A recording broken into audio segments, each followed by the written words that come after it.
team is Dahil banning. marami na daw naubusan ng pasensya. And here we go. The first ban for the side of Bren Esports. Tatanggalin nila Barats. Okay, Barrett's another favorite pick there of Blacklist International being taken away. And so far, maganda yung mga bans na pinapakita ng dalawang teams dito. Pero Blacklist International, baka balikan nila ulit yung glue ban. Or if not that, mas maging ready sila kontra sa glue. But considering how Bren still again in the first pick, Blacklist in Your the second, team is banning. along with either the Hayabusa, maybe the Eve bans, or the Valentina bans, or Haya and Valentina or Glue. That might be the bans again for Blacklist International. Your team is banning. And in fact, they're still taking, kung ano yung gumana ng game number 2, ganun din yung ginagawa ng Bren Esports. Tatanggalin na naman nila ang Estes, and feeling ko pipilitin na naman nilang mag-Rafaela si Venus dahil nagawa naman nila ng paraan ng game number 2, especially by tracking her rotations para alam nila kung saan papatayin yung Queen kasi hirap na hirap gumalaw ang Blacklist kung wala ka nilang shot call. Valentina, imbes na Glue, sabi nila, yeah, re-respetuhin namin yung Ruby ni Joy Boy. Ruby getting taken out of the field there by Blacklist International. So, Bren Esports, pwede nila Blacklist, pwede nila tanggalin dito either the Paquito or I don't see them trying to take out the Glue. Maybe they'll decide to take out the Paquito and the Eve. Or the Eve para sa last ban nila mamaya. Let's see if they're gonna take out that Eve, no? Pero yung Ruby, great respect ban coming in from Blacklist International. Karespeto naman kasi talaga yung ginagawa ni Joy Boy o ni Mr. Vincent de Guzman sa Ruby pick na yon. Talagang playmaker kung playmaker. Your team is banning. Why Bren Esports picked up this man, Vincent de Guzman, Joy Boy. Rafaela ang tatanggalin ng Bren Esports. Ang sabi ng Bren, sige, ikaw naman, mag-Matilda ka ngayon. Mukhang may mga pinipilit na pick ang Bren Esports sa Queen. Pwede rin naman nilang agawin ang Matilda if ever gusto nilang kunin sa first priority pick nila. Yeah. One last ban here for Blacklist. What will it be? We already presented the options. Baka magtingin pa ng ibang ban ang Blacklist International. Without the Ruby now, so far, Ruby pa lang nakita natin nalalaro ni Joy Boy, but the other tanks will be open. Goofer will be open, Cho will be open, Jawhead will be open. Pero as I said earlier, Eve nga ang tatanggalin ng Blacklist International para sa last ban. A lot of power picks open for Bren Esports. They could potentially get Selena again for few. Pwede rin naman nilang kunin ang Matilda para agawin mula sa the Queen. And in fact, that would be a good strategy if gusto nilang gawin yon para limitahan kung ano pa bang pwedeng gamitin na ni Mr. John Mar Villaluna dito. Marami pa namang hero si Venus, pero alam mo na yon, Matilda is one of the best. Estes, Matilda, Rafaela, that's the 3 Queen heroes, and they take away 2 and they take the Matilda for themselves. Might be an adjustment now para sa Blacklist International. Position 5, Haji might end up playing something like the Cho. Then have Venus play a position 4 hero. Unless they find another way to swap things around. Still keep... Hylos is a viable option now as a tank. And Hylos is the classic Venus hero. Your team is Gusto nila piliin yun. And mukhang sabi nila kami naman ang mag-glue. Glue already locked in for Blacklist International. Tingnan natin kung anong kasabay ng glue pick na to. And they're gonna go with the Brody. The Clint was still open for Blacklist International, but looks like they're putting priority over this Brody. Bren Esports, they already have the Matilda.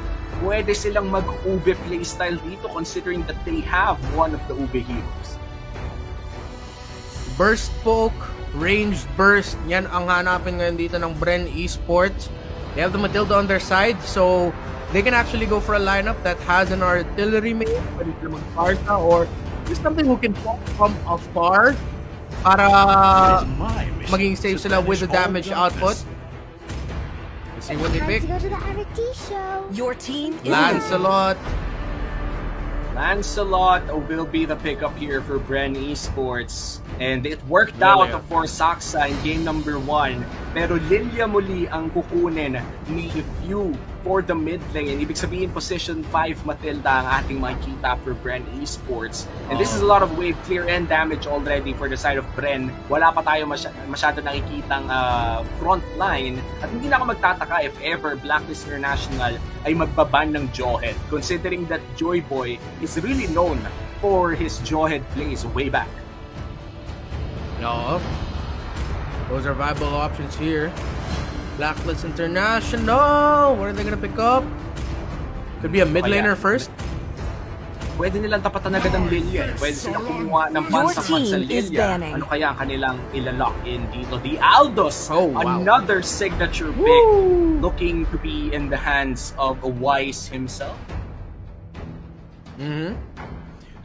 Signature Aldos pick up para kay Wise. Having the Aldos and the Brody together, it will take a bit of time. Pero sa pag-ikot ni Wise, actually, the quote-unquote late game na hinahanap ng isang Aldos, parang ang bilis pag nasa kamay ni Wise. So, Bren Esports have to be careful with giving the kills early on. They definitely don't want that. Kung yung engages nila parang delikado, it didn't go the way that they wanted, sila nag-engage. They have to be careful. Aldos will, or Wise will not be scared to go for that contract chase fate para makasecure lang ng kill and more stacks for himself. So with the Matilda and the Lancelot together, they might try to find opportunities to slow down the farm a bit of Aldos, either by taking Rock Ursas, kunin yung mga Kramer, yung mga maliit na camps, not essentially go for the deep invades. But at the same time, they can apply pressure onto the side lanes. If it is going to be Lilia in the mid lane, having the Lilia, the Matilda, and then the Lancelot roaming together, that's a respectable amount of damage. Great crowd control as well na whatever side lane that they decide to go to, baka makahanap sila ng panalo doon. And Bren Esports focusing their bans on Haji, taking away the Cho. Hindi na tayo magtataka kung tatanggalin din ang Edith para sa side ng Bren Esports. They really want to focus on the playmakers of Blacklist International. Now Blacklist, 10 seconds more to choose their final ban. They're gonna take away the Alice na pwedeng gold lane option for Bren Esports. And right now, Blacklist, they have a Brody, they have a Blue, they have an Aldos. They already have enough damage pagpasok natin ng mid to late game. Iisa nga lang kanilang front line, and usually you don't want to depend only on a glue if you want engage. Kailangan may isa ka pang papasok, di ba? Actually, baka maging position 5 tong glue na to kung hindi to magiging kung hindi XP laner. Bukas pa naman yung Pakito para sa Blacklist International. Pwede pa nila yun ibigay kay Dominic. Just have glue paired up with another mid laner. Sila yung magiging position 5 and 4 nyo. They can still shift things around. Bren Esports cannot just look at that glue and say, magiging XP lane to or something. So yes, with Cother, they do end up taking the Edith away. So in a way, they're just trying to make sure they're taking away picks from Haji na pwede niya piliin. And now, pipili ng isang hero Blacklist International at pipili naman ng dalawa ang Bren Esports pagkatapos ng phase na to. Let's see kung anong idadagdag nila sa kanilang composition. They have long range damage with the Brody, physical damage yun, and physical damage as well coming in from the Aldos. Melee range naman. Wala sila masyadong gitna na range. No? Kagura is still open. They want to have a high impact mid-range burst mage na medyo safe din. Alam naman natin na EFAS talaga ang isang Kagura. Pero ang problema lamang ay sobrang dalang makahanap ng mage na kayang sumabay sa wave clear ng isang Lilia. Yeah. So the Kagura gets picked up. Last two picks for Bren Esports. Need a bit of a stronger front line or someone who can really help annoy the front line of Bren Esports. So they pick up the Clint. Yan yung maging marksman nila. XP laner, a sturdy one at that. Maging tank type na XP laner siguro. Or not really. Sabi ng Bren Esports, nope, we'll take up the Esmeralda. It's not the slow front to back type of play style, but para sa kanila, this is gonna be more than enough for them. But again, against an Aldos, you are in a timer. Kailangan mo tapusin yung laban bago umabot sa late game. Yeah, definitely. And itong lineup ng Bren Esports, no, pag sinabi mong all in talaga. Hindi ito yung front to back na, ikaw na nga nagsabi na hindi siya yung front to back na klase ng lineup. this is something that really goes all in. Pagpasok ng Circling Eagle, sasabay na si Saksa with the Thorn Throws, Phantom Execution. Tuloy-tuloy na rin yan with the Falling Star Moon as well. Bren Esports definitely wants to go all in this fight. And now, Blacklist International locking up that Lolita. Really nice counter pick to the damage of that clip. Yeah, we'll be able to damage with the Clint, pero pretty much it's just gonna be the Clint. And then at the same time, dahil sa mga Numenon Energy Core na pwede ibigay ni Lolita, that shield, that's a lot of shield na pwede agawan dito ni Esme. If things don't go right here for Blacklist International, you're stealing shields away from the Kagura. She can give herself, Aldous can give himself a shield, Lolita can give himself a shield. This might end up becoming a really good game for the Esmeralda, for Granzu. But of course, there will still be a chance na kahit nakita din naman natin na mahirapan ulit ang Esmeralda dito ni Granzu if Blacklist International can play really well against it. Blacklist, they will need time. They will need space to farm up. They might play a slow game, focus on just getting objectives, resources. Pero sa Bren Esports, they have a good shot of being able to end this game quickly with a combination of a Lancelot, Lilia, Matilda, even the Clint roaming around.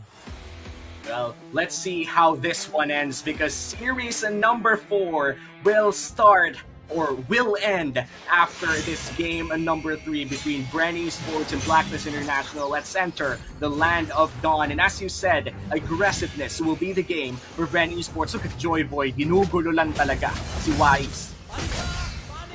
Yeah. He's gonna do everything he can to reduce the life of Wise, delay his farm a little bit somewhat, give information where Wise is.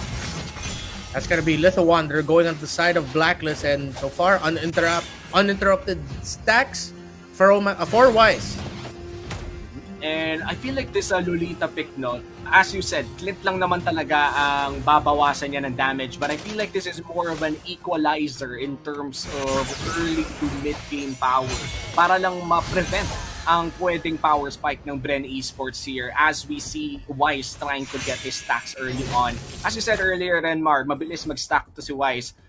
Aabot kaya to sa first turtle? Or do you think turtles will be in the hands of Bren Esports similar to game 1 and 2? Well, I'm sure Wise will check the jungle of Bren Esports, yung Ursa. Oh yeah, there he is. He's going to the crab coin to check yung rock Ursa. Yeah, he'll get it. And then now, he'll have time to go to the turtle still. There is information from the side of Blacklist where the roaming 5 and 4 are. At nakita dun si Wise. Pero makakatakas naman siya dito. Yeah, at makakasapak pa ng isa kay Joy Boy. That's some free damage there. And now, Venus still playing that position 5. Now, this time around, we'll be playing that Lolita. Look at this. Saksa goes dashing in, dashing out, and the Thorn Rose doesn't actually land. The Fragile Execution gets a first blood. And looks like Turtle will be controlled once again by Bren Esports. Matapos, mapabagsak ang Queen. Good positioning here for Dominic. But Joy Boy and Few, di nila i-force yung pag-knockout doon sa purple buff. Turtle also not yet started for Bren Esports. Wala pang purple buff dun si Jago, so he had to go for that. So may chance ang Blacklist International mag-contest dito. Black Shoes saves the life of Mr. Archangel or kay Few. At mukhang Bren na nga ang magsisimula. Turtle, Joy Boy. Medyo delikado ang kanyang pwesto. 2 people on the side of Blacklist International. Mukhang ibibigay nila ang Turtle na to considering na medyo malayo si Wise. Gonna go for the Lethal Wanderer instead. The Few third plating in the mid lane or energy shield. Kanina pinag-usapan ko yung mga heroes on the side of Blacklist International na sobrang daming pwede nakawan ng shield ni Granzu. Alternatively, let's go back at the Lolita pick. The Lolita can set up really well paired up with the burst damage coming in from a Kagura. Matagal-tagal din yung isang stun ng hammer ni Lolita. That first skill, once you can get that stun up, can last really long. Just hit one target and Haji for sure will throw something there, or a member of Blacklist International will throw something there. At the same time, yung mga slow na pinoprovide ng Luminon Blast could be set up for Haji and for the rest for Blacklist International again. So even though they're up Here against comes contact Esmeralda, chase. This one masasapak si Pew. Circling Eagle will stun up a Wise a little bit, pero hindi yun sapat para mahuli siya. And here comes the stun on Granzu. The 3v3 Saksa Jago enters the fight. Wala pa namang Thorn Throws. Guiding Wind para makalapit ng konti. That's the reset ng Thorn Throws. Palabas, no? Palabas with the Phantom Execution. And now Bren Esports lacking na siya sa damage. Wala na ang first damage na nanggagaling dito sa Lancelot at babagsak siya sa blue. That's 2 kills going to the hands of Blacklist International. full 5-man collapse. Instead of pushing the lane, sabi ni Dominic, sali nga ako dyan, I'ma help you out. They secure the kill there onto Saksa. Here comes Joyboy at Mlbb. Joyboy, looks like they're going for the queen here, pero nagtago lang sa the bush. Torn apart memory. That's the 3rd kill for Blacklist International. Mukhang maganda ang early game ng Blacklist. Nakakasabay sa power spike ng Bren Esports. Again, the stuns coming in from the Lolita. The shield can block damage as well. You're blocking a good amount of damage coming in from the wisps of the Matilda. So, despite everything I said about the Esmeralda going up against the side of Blacklist International, Blacklist International has a lot of great tools to provide space for their backline.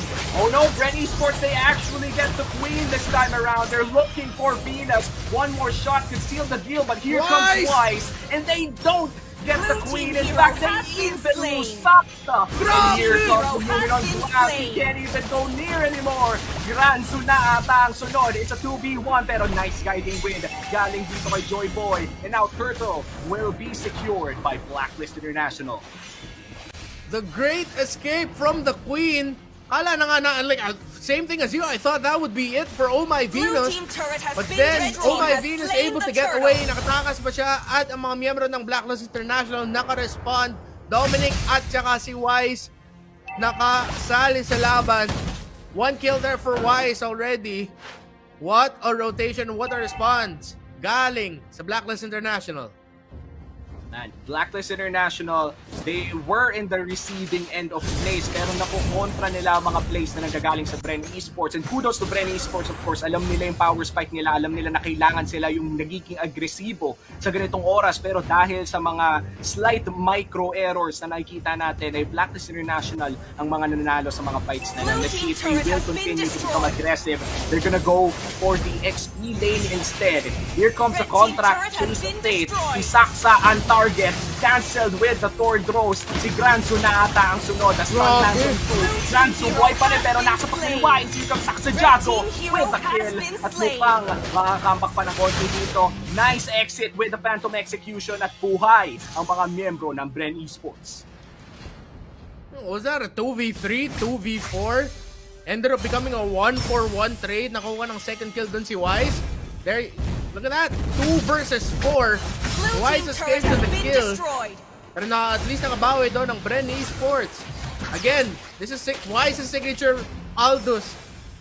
As much as we say, mid-game, late game, you need stacks, you need time for the Aldous. Sobrang bilis mag-farm ni Wise sa Aldous. Taas na siguro ng stacks nito. Sakit na ng damage eh. Ang tawag dyan ay ang nag-iisang early game Aldous. Only one in the world. Si Wise lang yun. But here comes a 3v1. Saksa Jago just emptying his clip there. Naubos lahat ng abilities pero nakatakas siya. Bren Esports, sinusubukan nila makaharap ng opening. They might just be able to with Matilda on their side. 1 missed position by Blacklist. 1 great entry by Joyboy. 1 good response by Bren Esports. Makakahanap sila ng butas.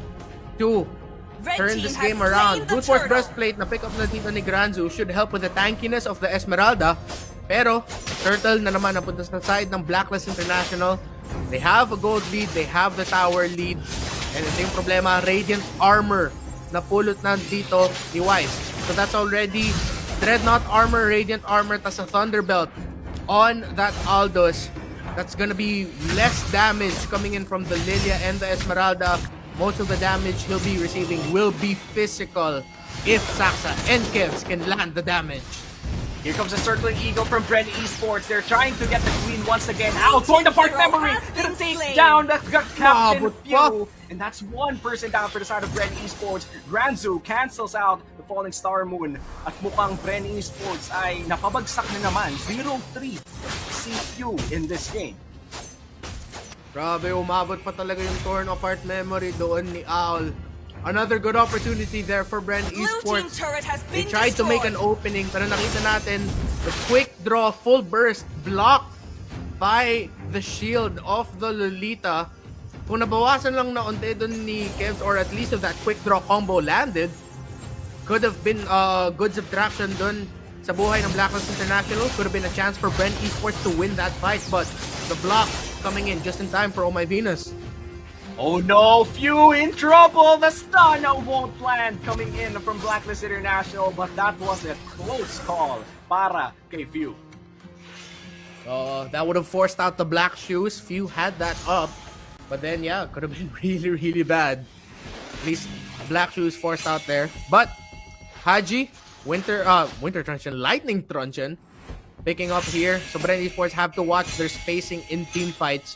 Kung masetapan ng Blacklist International dito ang Bren, that's gonna be a big opening for Haji, for that Kagura to just deal some crazy amounts of burst damage onto Bren Esports. Bren though, of course, not giving up, still trying to find an opening, still trying to keep themselves in this game, keep it close. 3K gold lead for Blacklist International, 4-1 in towers, 10 minutes in. 10 minutes in, hindi pa naman luminous Lord. Nice entrance dyan ni Garzo, pero bigla siyang sumabog. No torn apart memory ang hindi tatapos sa kanya. Luminon blast, hindi tatama sa isa lang. Another kill for Blacklist International. Babagsak na naman si Kapitan 0-4-0. Alam mo, ang ganda ng pwestuhan ng Bren at Blacklist na akala mo minsan hindi tatama, pero biglang tatama pa rin pala. Then the abilities are unreal. Dominic committing everything para ma-zone out ang mga miyembro ng Bren Esports. Hindi makalapit si Saksa. Hindi nila mananakaw yung Lord. Conceal play para sa Blacklist. Conceal play na naman galing dito sa Queen. And Queen is still alive actually, 200 HP. Falling Star Moon at hindi na naman siya babagsak sa ultimate o sa torn apart memory. Ang daming close call para sa Bren Esports. And ito yung mga tipo ng papasalamat ka lang muna kay Lord kasi nabuhay ka pa ulit. Oo. But at this point, this is getting out of hand na para sa Bren Esports. They don't have that terrifying late game scaling that Blacklist International has. At this point, it's Blacklist's time to take control of the game, potentially end it. Hindi naman sa imposible na manalo dito ang Bren Esports, but it will be very difficult for Bren Esports to win this match. Dahil sa lineup structure nila, going up against that Aldous, having to go up against the Brody, the Kagura as well, that's a great amount of burst damage. It's a good, well-rounded lineup. Bren Esports, let's see if they can hold on. Tignan natin kung paano sila makaka-comeback dito. Yeah, Lord already down, and this is good for Bren Esports. They're trying to defend against a 5-man strong Blacklist International. Naghahanap sila ng possible opportunity at nahanap nila si Wise. Bumagsak na ang inhibitor dito sa top lane. Balik tayo doon sa bot lane, please. Nandito na nga. 2-man stun galing into Blacklist International. Para kay Haji. One person down for each side. Torn apart memory. Babot na naman sa nga si Joy Boy. Killing spree para sa Blacklist International gold laner na si Ao. Yun yung torn apart memory na hindi inter-barangay inter-island yun Yung torn apart memory galing sa Luzon, umabot pa sa Mindanao. Ang layo ng torn apart memory na yung pag-lock in. Granzo going down. Oh my God. Kasi si Joy Boy ata yung na-take na ng torn apart memory nun, di ba? Oo, si Joy Boy yung natamaan noong torn apart memory. Nakala mo nga buhay na ulit siya kasi 3 beses na nating nakikita na bitin ng isang stack palagi. Pero sabi ni Owl, alam mo, sige, natuto na ako. Konting pasensya pa. And that was perfectly executed, no? Ito na nga, bot lane, stick forces the Black Shoes. Bagsak ang inhibitor turret. Mid lane na lang ang natitira para sa Bren Esports. Gusto pa ba nilang labanan to? Look at the damage coming in from the Clid. Mukhang online na nga ang Clid si Kevsu dito. Blacklist International, very low HP. They need to recall and regenerate. And Bren Esports, this is breathing time for them. A little bit of breathing room for Bren. 8K gold lead for Blacklist. Bren still holding on. One mistake from Blacklist International. One counter engage from Bren Esports. They might be able to get a pick off. They'll be able to get a few plays, maybe 3 plays back-to-back na mananalo sila ng skirmish. At least get 1 kill, 2 kills. Slowly grind and build themselves back up into finding momentum in this game. That's how we'll find Bren Esports win. Ngayon, knowing Blacklist International, the lineup they have, the lead that they have, malabo na makahanap ng isang malaking play. Sabihin natin 4 kills, baka wipe out para sa Bren Esports to completely turn the game around. This is gonna be a slow grind for the battle of momentum again, if that is how Bren Esports will be able to come back here. Patience is the name of the game Uh-oh. for Bren Esports. Pero sabi ni Wise, wala nang maghihintay-hintay pa. Here comes a contact chase. Wait, what the hell? Biglang bumagsak yung clip. Kinuha ang 2 punch lang, biglang nawala. Dalawa na rin ang miyembro na bumabagsak sa Bren Esports. Wala na atang magagawa without the damage. Pero hindi. Bren Esports, hindi pa rin susuko sa 5v3. Sabi nila, dedepensahan namin tong base namin kahit anong mangyari. Joy Boy, Granzu, Saksa against a 5-man unit from Blacklist International. Here comes the engage. Venus looking for one. Saksa Django, nakapasok sa backline. Control feature with a puncture boy pa rin. Makakapag-reset ng konti pero ang base ay bumabagsak na. Blacklist International will secure the 2-1 victory. Blacklist International wins the Battle of Titans, the Battle of World Champions, and Blacklist